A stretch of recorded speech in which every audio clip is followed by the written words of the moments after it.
And this is an important question for movement building in the 21st century because and this is directly related to the Pearl S. Buck quote too, because what you realize is that sometimes folks in the Allied movements have blinders on as well, and so what we have to try to figure out is how to best strategically position ourselves as allies. And I think that you can look to the history to understand how that works. And so for the LGBTQIA community, it's great for like straight folks to be allies because sometimes straight folks can hear it better from straight folks. On the war against sexual assault, particularly on like college campuses, we need like our male athletes and we need male students to step into that fray because it's about actually dealing with some of the male problems about how men are socialized, about how masculinity is constructed. And so allies have to be honest about their own blind spots to actually be helpful and useful in whatever particular movements that they are in.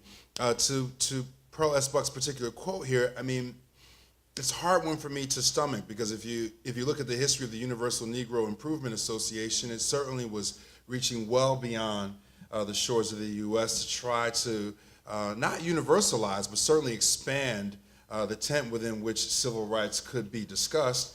And then when you look, it's interesting because that's a great clarion call in 1942 because certainly beyond the 1940s, you see a lot of black movements looking to link arms in Asia, looking to link arms.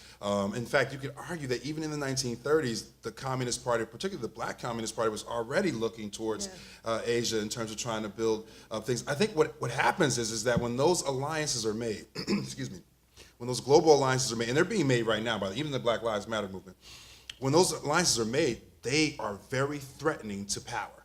You know, when black folks start quoting Mao, that scared the mess out of Americans. It did. It did. You know, even when Wu-Tang did it, however many years later, 1993, it scares America. And so, unfortunately, the alliances that become more global are more of a threat to powers that be, and they are stomped out. If you look at what they did to the Universal Negro Improvement Association, look what they did to Pan-African movements, look at what they did to Nkrumah. I mean, the history is in place for black activists working across race and across region to build the movements up. But if you look, it's a scary history to look at, though, because if you start to see those points where things actually started to come together across oceans, those things were very effectively stamped out by the powers that be.